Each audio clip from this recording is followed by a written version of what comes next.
Hi everyone, Flaming Footy here, and welcome back to a new video on the channel. And today, guys, I'm going to be continuing my AFL 2024 round reviews and round previews in today's video, reviewing round 13 and previewing round 14. Starting off with the previous round review, round 13 on the Thursday night was Richmond in the final Thursday night game of the year, defeating the Crows by 8 points. Friday night footy saw another upset with the Lions defeating the Bulldogs by 43 points at Marvel. The first game on the Saturday saw the Hawks defeat the Giants by 6 points at Utah Stadium in another upset, and then the upsets continued when when North Melbourne defeated West Coast by 9 points at Optus Stadium. Saturday night saw what could be another upset, which was St Kilda defeating the Suns by 3 points in probably one of the scrappiest games of the year. The Swans then won against the Cats by 30 points with the first game on Sunday. The Blues defeated the Bombers by 26 points in what is now the annual King's Birthday Sunday night Eve game. And then Monday was the Pies defeating Melbourne by 38 points in the annual King's Birthday game. And Big Freeze and the Dockers and Fremantle and Port Adelaide had their byes last round. So with the Swans win, they move further ahead in front. They are now 2 games clear. They are looking very good at the moment. The Swans, the Blues, have risen up into second. And every team has now won and every team has also lost in the 2024 AFL season.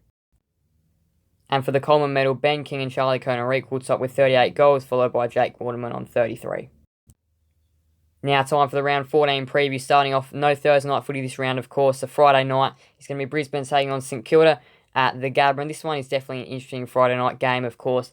The last couple of rounds from the fixture was announced at the end of last year. So the Saints getting a Friday night game against the Lions at the Gabba. This one is definitely going to be hard for the Saints to win, considering how they had to win last week.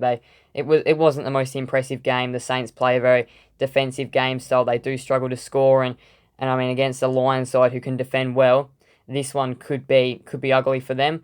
And the Saints could have scored more if it wasn't for the Suns' defense, which did hold up quite well. But the Suns were really unable to move the ball throughout the game. But the Suns haven't been playing well away from home, so the Saints did get the win there. And the Lions, well, the Gabba hasn't been the fortress that it quite was. I mean, last year they went undefeated there.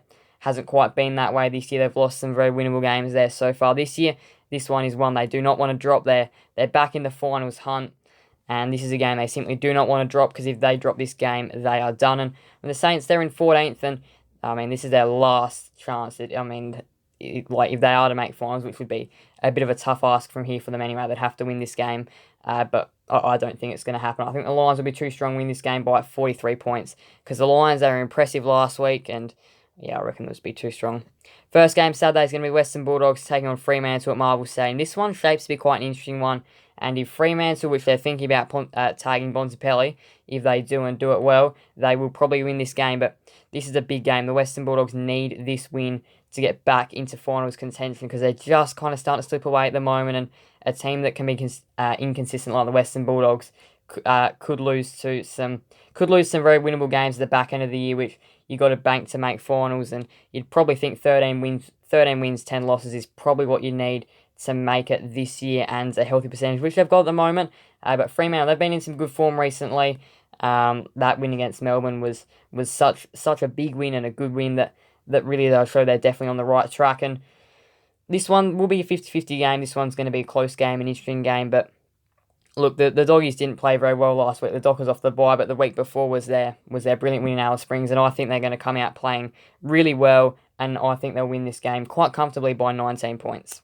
And then on the Saturday twilight, this one is a big game. It's going to be Dustin Martin's 300th game in front of the Richmond fans at the MCG. And their opponent for this game is going to be the Hawks, the Hawthorn Hawks. This is going to be a very interesting game, this one. This is a massive game for the Hawks. More importantly, they can get this win. They'll be right around the top 8 and could potentially jump skip some sides like Melbourne by the end of the round, maybe even Gold Coast.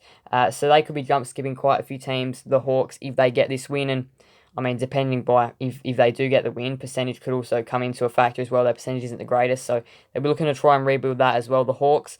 But of course, the attention is going to be on Dustin Martin. This game, his 300th game. He's produced so many highlights throughout his career. Can he play that sort of game which gets Richmond over the line? Will be very interesting to see if he can play that sort of performance.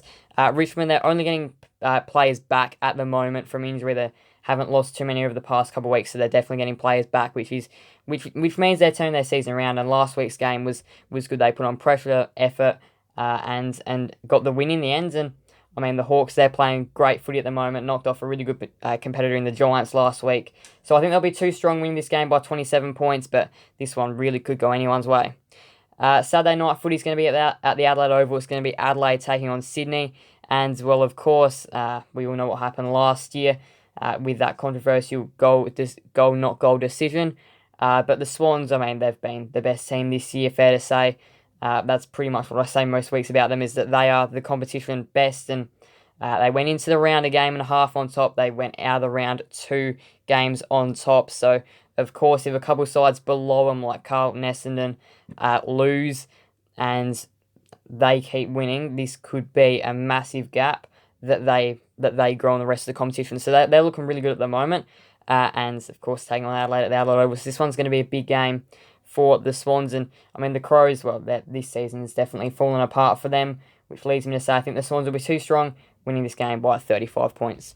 First game on the Sunday is going to be North Melbourne taking on Collingwood at Marvel Stadium. North Melbourne got their first win of the season last week, knocking off West Coast by 9 points away from home in the West, which can normally be quite a tough trip. They went over there and did pretty well, but it was the Harley Reid-less Eagles that they did play in the end, which could have been a factor. But North Melbourne did play very well in that game. Nick Larkey returned to some good form, which hasn't happened this year yet. Nick Larkey's been pretty quiet. He's not anywhere near the top of the Coleman medal at the moment, and he's getting the best defender each week and struggling to kick goals. But they're playing Collingwood this week, who literally teared Melbourne apart in the King's birthday game. So Collingwood are going into this game with form, and they've got quite a big injury list at the moment as well, but they will only be getting players back too, and I do think that's going to be too strong. I think North will definitely take it up to them for 3 quarters, but I think Collingwood will go crazy in the last quarter and win this game by 47 points. And the final game on the Sunday, and the final game of round 14 is going to be GWS taking on Port Adelaide at NG Stadium. And Port Adelaide, this is a massive trip for them. This is a huge game of footy for them. They need to go and match it and beat the Giants. That's what they simply have to do.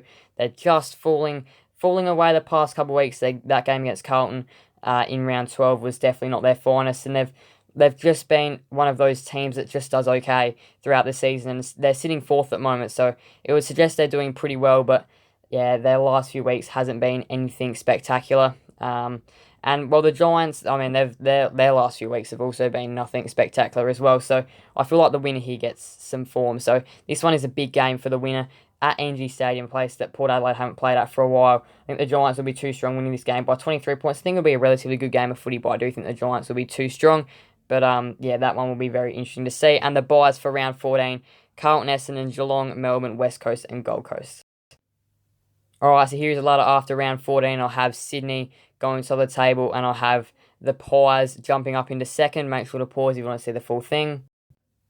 We'll go back over my tips for the round. So that's going to be Brisbane, Fremantle, Hawthorn, Sydney, Collingwood, and GWS. So thank you guys all so much for watching. Please do make sure to leave a like and subscribe and hit that notification bell. See you guys in the next video on the channel. Thank you guys all so much. Bye everyone. Flame Footy out.